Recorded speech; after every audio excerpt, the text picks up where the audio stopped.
Well, good morning, ladies and gentlemen. It's a great honor to welcome you to Georgetown University. We gather here this morning to recognize extraordinary leadership in the promotion and protection of human rights around our world with the Hillary Rodham Clinton Awards for advancing women in peace and security.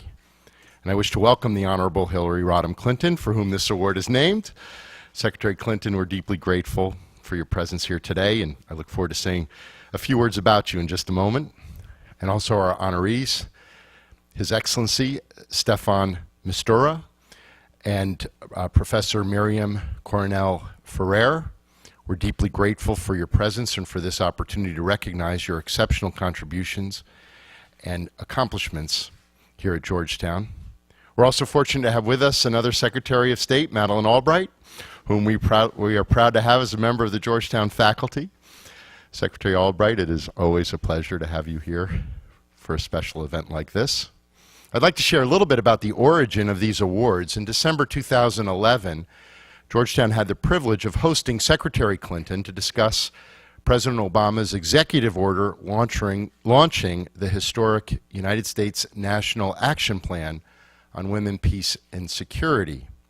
Our beloved Dean of Georgetown's School of Foreign Service, the late Carol Lancaster, took on the challenge of coordinating Georgetown's response.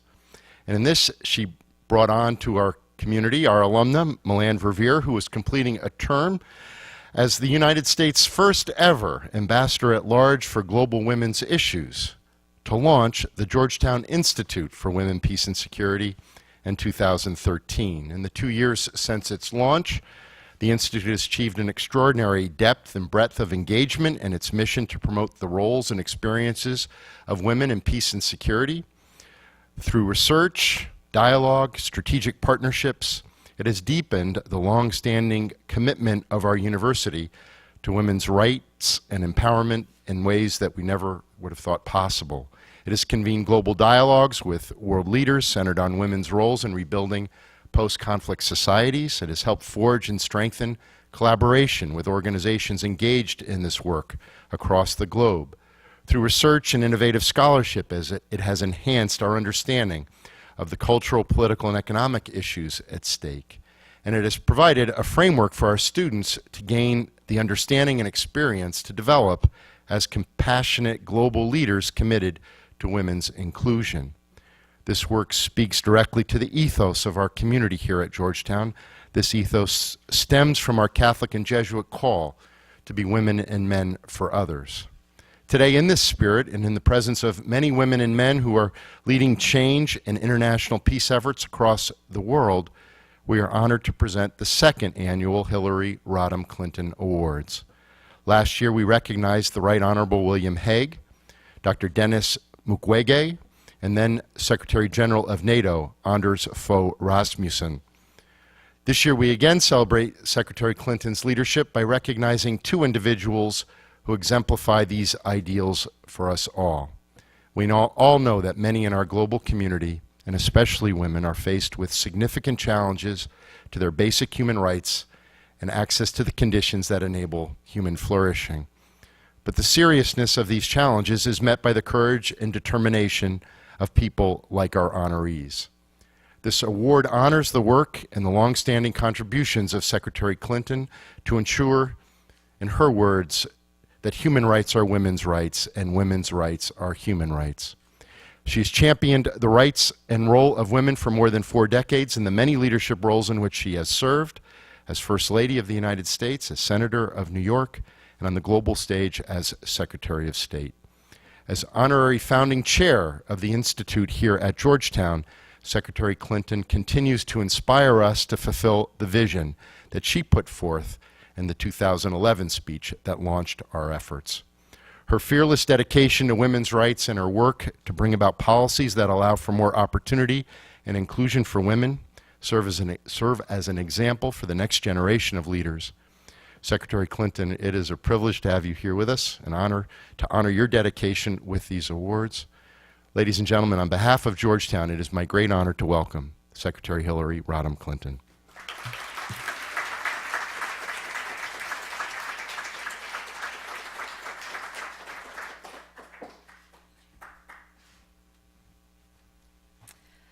it's wonderful to be back at Georgetown and to be part of these now annual awards. I am deeply honored for this opportunity to continue my work along with the Institute and the university. And I have to thank you, President DeGioia, for your leadership of this great university.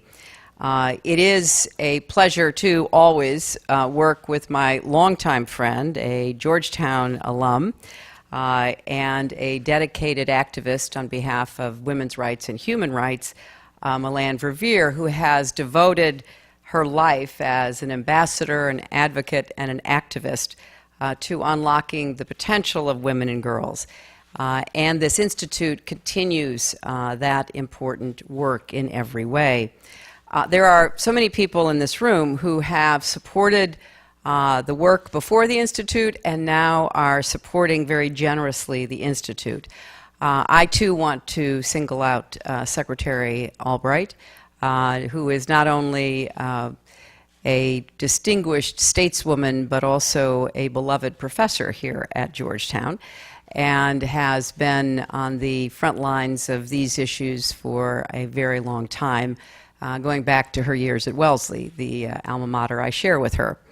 I also am delighted to see one of my colleagues from the State Department, Ambassador Jeff Feltman, who worked with me on the Middle East and other easily unlocked problems, and is now working with Secretary General Ban Ki-moon at the UN. And when I knew that Jeff was going to be here, I thought about all the opportunities he and I had, whether we were in Yemen visiting with a very brave 10-year-old girl who demanded a divorce from a marriage that she had been basically bartered into with a much older man, or standing up for women in Saudi Arabia who were arrested for daring to drive cars, or warning before the Arab Spring that the regimes there were going to sink into the sands unless significant reforms were to occur. Those travels to many countries, 112 in all, really brought home to me how important it is that everyone be able to participate. We are at our strongest when we are inclusive, when we use the talents and the energies of every person. In fact, when we commit ourselves to trying to help develop that. It's what people want, and it's what people deserve. And here in our country, we have a great opportunity not only to continue to push forward the borders of equality and justice and inclusivity, but to reach out to those around the world who deserve the support that we can provide to them. And there are many different ways of doing this, and the Institute is but one, to help provide voice for those who are looking for the opportunity to be heard and then to make a contribution. At the Clinton Foundation, we just released a report called No Ceilings that my daughter and I worked on along with the Gates Foundation, led by Melinda Gates, where we looked at all of the data as to where the world was in the opportunities and participation of women in 1995 when the Beijing conference was held, and where we are today. And there are some really good news stories. We have made progress in health and education in particular. We have enabled elementary school age girls to get nearly to parity in attending school with their brothers. We haven't done as well on secondary education, and we have some work to do there. We have made great progress in cutting the maternal mortality rate, and we are thrilled to see more access to health care for women and girls. So we've seen progress, but in several areas we haven't, and one of those is peace and security. How do we do more to end conflicts, which now principally affect women and children, and how do we do more to bring more women into that process of peacemaking? because we know that even in the worst situations that our two honorees have seen with their own eyes and worked to try to end, even in those worst situations, we can't see women as victims. We must see them as so much more. They are agents of change, they are drivers of progress, and yes, they are makers of peace. And that brings me to our first honoree, who you will hear from shortly. Look at what happened in the Philippines.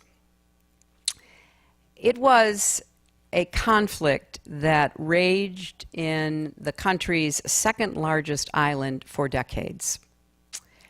There were many attempts. I certainly did what I could when I was Secretary of State to encourage such efforts, to try to bring a bloody insurgency to an end. But it was not until Miriam Coronel-Ferrer stepped into the leadership role and took over the negotiations for the government that real progress began. We are honoring her because of what she accomplished, but also she is the first woman ever, anywhere, to serve as chief negotiator for a government in a peace process. Just think about that. Think about all the women, the diplomats, the government officials, the academics, so many with so many talents and abilities, but it has never happened until now. 15 years after the UN Security Council passed a landmark resolution affirming the crucial importance of women participating in peace and security efforts, no woman had ever led a negotiating team until Professor Coronel-Ferrer. And during the negotiations, she, I think, made a very smart decision, which is also, to some extent, linked to how women try to resolve matters and make decisions. She made inclusivity her mantra. She brought the voices of women and ethnic groups and the broader community together, and they forged an agreement. Now, the treaty is just the beginning. The situation in the Philippines is fragile. The work must continue. But this is an extraordinary and inspiring accomplishment, and I really salute her for her trailblazing efforts. We're also honoring a diplomat's diplomat. Staffan de Mistura is someone who I've had the privilege to know and to work with. He is a man of great patience, and he is someone who understands very well the complexity of the conflicts we face in the modern world today. He has served in some of the hardest places in the world. He has served in Iraq. I got to know him and work with him when he was the UN envoy to Afghanistan.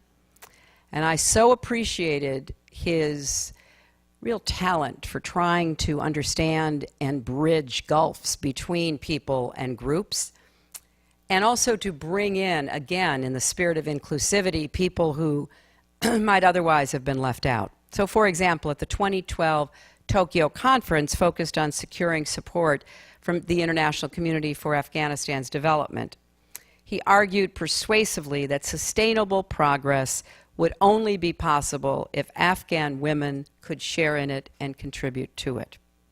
And now, in his new assignment as the UN Special Envoy for the Syrian crisis, he is taking on yet another complex and heartbreaking conflict, one that demands urgency from the international community. Now, when we honor these two extraordinary leaders, we have to remember that there is no alternative to what they have done.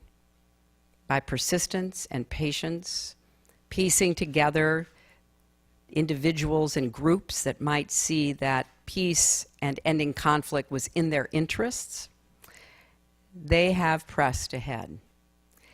And we have to not only honor them, but follow their example and really embrace the challenge that their work presents to us. So from my perspective, peace and security is only sustainable when women are involved. We've had a lot of peace treaties a lot of negotiated agreements that didn't last, in part because people didn't feel they had a personal stake in the outcome. So ask women to join you at the table. Ask women to tell you what is on their minds. Ask women who are on the front lines of whether there's enough food for their children, enough safe shelter for their families, what needs to be done.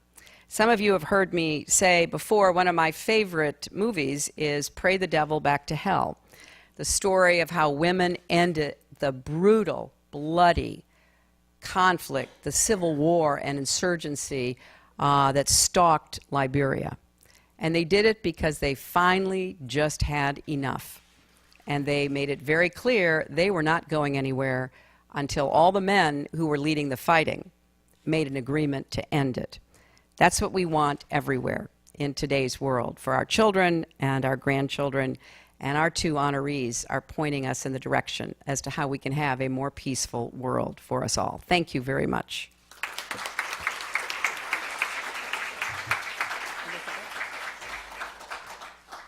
Well, thank you so much, Secretary Clinton, for making time in your busy schedule for this, but most especially for the ongoing leadership that you bring to this issue. We're all very grateful for that. We're now going to proceed with the awards. And in keeping with our international spirit, the awards that our honorees will receive were designed and gifted to us by the United Arab Emirates artist, Asa al-Kubisai. Her design depicts a dove, an olive branch, and the profile of a woman. And I would like to thank the UAE Ambassador, Ambassador Otaiba, for being with us today and for his support of this endeavor. And now, if I could call up Professor Coronel-Ferrer, please.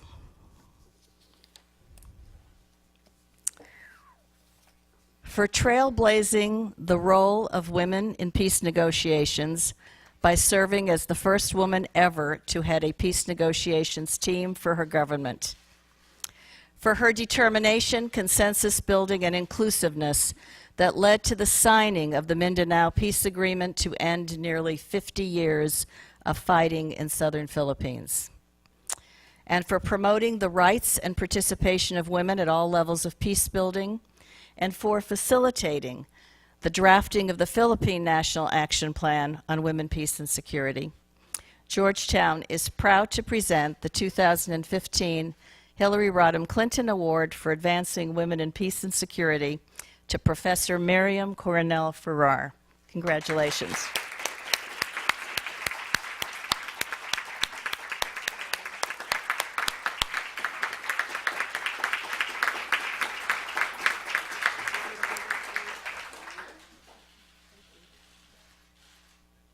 Thank you. Yes.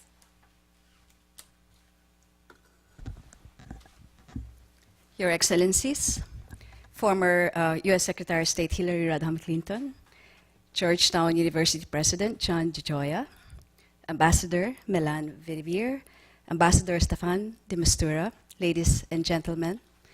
It took 17 years of hard negotiations before the government and the Moro Islamic Liberation Front signed an agreement that aims to stop the war. This agreement will enable MILF combatants and other disenfranchised segments of the Moro population to participate in meaningful autonomous governance. It provides a roadmap for a new set of a more democratic, representative, and accountable political institution. It taps diverse modes for delivering socioeconomic programs to the commissioned combatants, the internally displaced, and communities long affected by the conflict. The agreement also seeks ways to carry out transitional justice, to thread together the tattered fabric of social life and heal the wounds of centuries of conflict that began under Spanish and American colonial rule. We hope it will reconcile families, political groups, tribes, and communities alienated from each other by prejudice, vendetta, and injustice. The comprehensive agreement on the Bangsamoro acknowledges a different narrative of our national being, one that will bridge our majority-minority divide toward a shared future where fellow Filipinos live in peace under one flag in an undivided territory. Finally, the agreement of March 2014 offers a model for conflict resolution and politically negotiated solutions to armed conflicts. It drew from experiences in Northern Ireland and Aceh, and it now informs ongoing efforts in Myanmar and southern Thailand. 3 out of 6 government signatories to the agreement are women, with myself as the chair. The MILF panel was all men. In all, just 3 of the 12 signatories are women. Still, it's a big leap. Nearly all past negotiations were exclusively done by men. These 3 women were not alone. They were backed up by a strong and active contingent of women outside of the formal table. From them, we got the strength and fortitude to see the process through, a delightful dynamic of women inspiring fellow women. Our peace process indeed was informed by the very goals of this award, to protect women against all forms of violence and advance the role of women in attaining peace and security in and outside of their homes. I speak specially of the women in the Bangsamoro who have endured the burden of strife and who must now secure their places in the public sphere as equal partners in peace and development.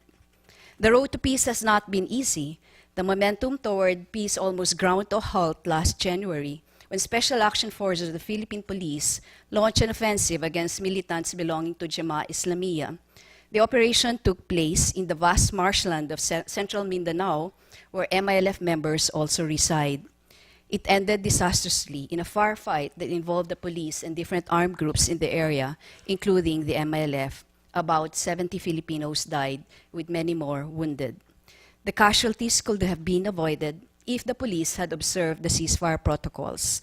Most of those killed were policemen, and their deaths rightfully generated public sympathy for the police, but also stoked the flames or resentment against the MILF, the peace agreement, and the draft law that will establish the new autonomous government in Muslim Mindanao. Before long, the public discourse led into bigotry against the Moros, the MILF, as well as the Muslims in general. Centuries of distrust and hatred resurfaced. Lost in the vitriol were the goals of the process: to stop the bloodletting that counted more than 120,000 lives lost in combat since 1970s, to bring to the fold the biggest non-state armed group in the country, enable its moderate reformist leadership to prevail over the more radical and violent ideologues. As I speak right now, the ceasefire remains in place, but the vision of a lasting peace is being shut out by the narrow horizons of certain political elites and a public fed with misinformation and driven by prejudices bordering on Islamophobia. And misogyny too. If former Secretary Hillary Clinton had been called a funny lady in the course of her drive to find peaceful solutions and creative compromises in one area of conflict, I in turn had been called a dumb bitch, a traitor, and a weak negotiator who bartered away the country to the Muslims or to the Moros.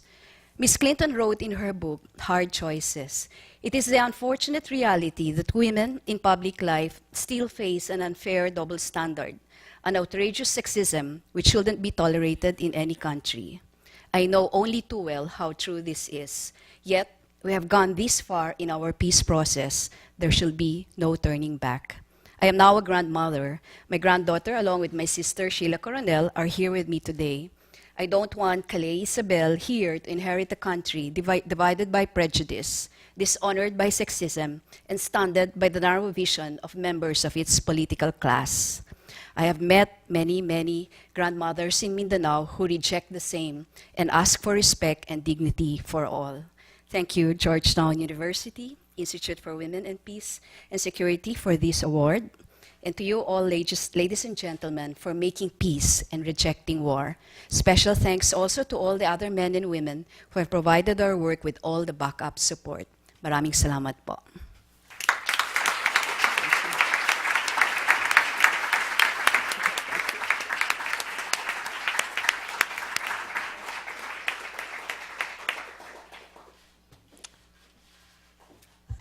And now if we could have UN Special Envoy Staffan de Mistura come forward, please. For championing the cause of women in Afghanistan, in all of his representations on behalf of the United Nations, In his words, the participation of women and girls in today's Afghanistan is more crucial than ever in shaping the nation of tomorrow. For recognizing the critical role that women must play in any discussions resolving the conflict there, and for urging that the deliberations and decisions of the international community reflect the importance of Afghan women, for galvanizing the international community in support of key benchmarks focused on improving the conditions for Afghan women in the Tokyo Mutual Accountability Framework. Georgetown is very proud to present the 2015 Hillary Rodham Clinton Award for Advancing Women in Peace and Security to the Honorable Staffan de Mistura.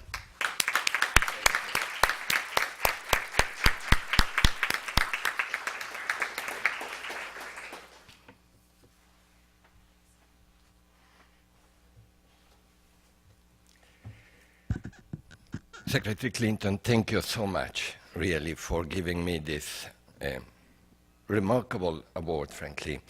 I'm honored and terribly grateful. And thank you, President DeGioia, for hosting this. And thank you very much, Ambassador, for the kind words. I feel particularly honored to be in your company, really, Dr. Coronel-Ferrer. There's been last year and this year several occasions in which the Secretary General Ban Ki-moon has been reminding us about the issue about women. But particularly this year, there was a moment when, in fact, he reminded me about how much still needs to be done. Only recently, on the day of the International Day of Women, there was a reference to the fact that there has been still 5 countries in the world where there is not one single member of the cabinet being a woman. There are still 8 countries in the world when there is not one single Congress person, MP. And there are only 20 countries in the world, 20 out of 192, who have got a head of state or a prime minister woman. That should tell us something. Now, today I wanted to refer, actually, and since both yourself and Secretary Clinton referred to Tokyo, I want to give you a little bit of an insight about it, because you see, Secretary Clinton was very generous. She didn't refer to the fact that on that occasion we worked as a team. And I want to throw a little stone in the direction of saying, in order to push for an improvement of the situation of women in political environment, we need to be creative and slightly proactive, muscularly proactive, even if I may use that word. I give you now some background of Tokyo, because fly back with me to Tokyo on that famous conference. At that time I was not UN, I was just on loan from the UN to the Italian government as Deputy Foreign Minister. And we had a conference, 49 countries, $14 billion were supposed to be pledged for the Afghan government for the future. That was the time when we were actually planning, and we did, withdraw our troops. And to do so, we had to compensate to a certain degree. Any of you, and most of you have been in the 2 conferences, and you know the choreography. The choreography is very simple. There is a chairperson, and there is a final statement. Final declaration is well prepared by what we call the team which is working on that for quite a while. Every word is calibrated. And then we all show up at the conference. We make usually very constructive and pleasant statements. And then after that, the chairperson looks around and says, well, our team has been working very hard on a final declaration, and I presume no one is in disagreement about it. And then there is the photo opportunity, which, as you know, is fundamental. Now, when I reached the table, and Secretary Clinton was just on the other side, and we read the statement, I was looking at it, and suddenly there was a linkage between $14 billion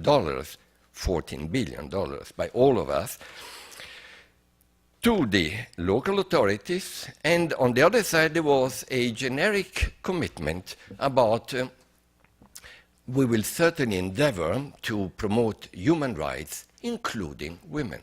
Including women? And human promote, but only endeavor, and 14 billion. You remember how we looked at each other? So I looked at that too, and I just moved across. On the other side of the table, we talked for a few minutes, and Secretary Clinton told me, let's go ahead. Now, I was the icebreaker. Why? Because had been out from Afghanistan, and I had been a UN Special Envoy.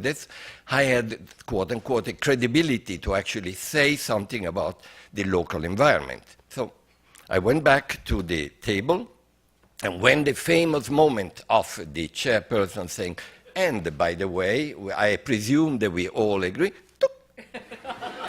raised the flag, Italy. And he looks around and said, well, sorry, Mr. de Mistura. He knew me because I had been there on a different capacity before in Afghanistan. Mr. de Mistura, it's been all agreed, you know, and there is no problem. No, there is a problem. And the problem is that we have all joined Afghanistan endeavor because we were New Yorkers, all of us. And because we were outraged by the way the women in Afghanistan were treated by the Taliban. And frankly, bin Laden is not there anymore, but the women are there. And how can we convince our taxpayers to actually go that extra mile, $14 billion, and just having, including women? Silence, panic, photo opportunity missed, timing. The whole thing is, you know, without an actual unanimity, the conference, as you know very well, is not unanimous. One is enough. But meanwhile, Secretary Clinton was nodding very actively, and so were many others. So the chairman, in that case, the Afghan authorities said, we have to suspend the meeting. 1 hour, 45 minutes. I stopped the phone because I was convinced the Prime Minister of Italy would have called me and said, Mr. de Mistura, I just got a call saying you are spoiling a conference here. There is don't overdo it. So I had no phone anymore. We waited for about 1 hour and 45 minutes, and finally the organizers, the chair team, came to me and said, Mr. de Mistura, what on earth do you want? Well, it's very simple. We had agreed.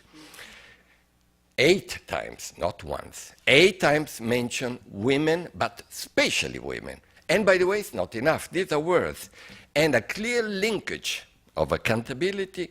In other words, we will disburse the money only and when we see a report indicating improvement on the situation of women.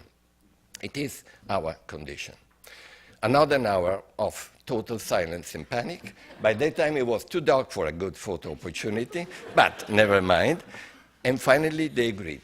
And that's how it happened. Of course, the devil is in the detail, as usual, so we have to continue doing so. Why I'm using these examples?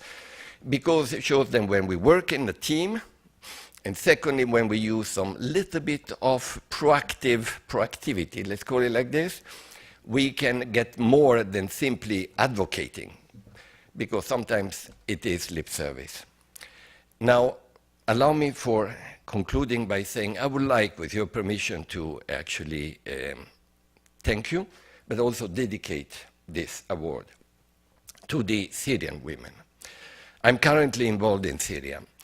It's one of the most horrible, sad conflicts I've seen in my long 41 years history of working with the UN. There is such a level of cruelty and of horror, but mostly the women of Syria are getting the brunt of it. The gas, the bombing, the barrel bombing, the sieges, the hunger, the humiliation of being a refugee is all, frankly, on them. But you're right, Secretary Clinton. They are actually part of the future, and they've been involved.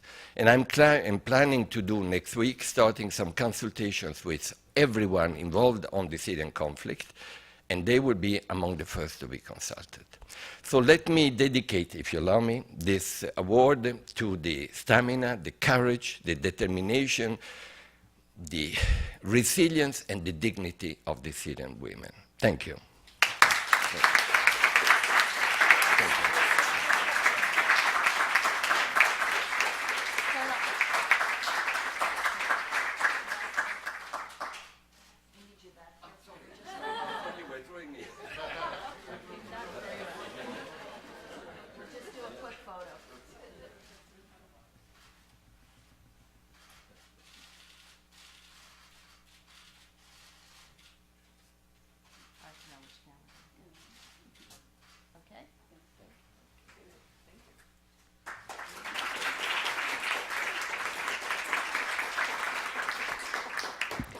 So now we're going to proceed with lunch. I'm sure you're all happy about that. And as they come in to serve, let me just welcome some of our distinguished guests that are here today. I too want to add my thanks to that rock star professor, Secretary Albright, who is indeed probably the most popular professor here on campus. And I want to add my welcome to Undersecretary General Jeff Feltman. He's the Undersecretary at the UN for Political Affairs and a dear former colleague of ours, so thank you for coming down from New York. We also want to welcome the ambassadors from the Philippines, from the Netherlands, from Sweden, and from the UAE who are here with us. And several State Department officials, Undersecretary Sewell, Assistant Secretary Richard, Assistant Secretary Ryan, and the USAID Chief Strategy Officer Capel. And let me note, Special Envoy de Mistura, that we have in our midst an Afghan woman who is here representing all of her sisters, Nilofar Saki, who is playing an important role on women's entrepreneurship in Afghanistan. Nilofar, where are you? Thank you for being here. And I also want to welcome back our 2013 honoree, the former Attorney General of Guatemala, Claudia Paz y Paz. And we have many dear friends, but those who've come the furthest came from Zurich, Switzerland, and I want to thank the Weikarts for joining us today from there. And lastly, I am pleased to announce today a new collaboration between Georgetown and the Department of State on Women, Peace, and Security. The Humphrey Fellows from around the world will come to Georgetown for an academic program focused on issues ranging from national action plans to peace negotiations and political transitions. And I want to thank Assistant Secretary Evan Ryan for being here, for her leadership, and for all that she does in education and cultural affairs at State. Thanks, Evan. So thank you all and enjoy your lunch. That concludes our formal program.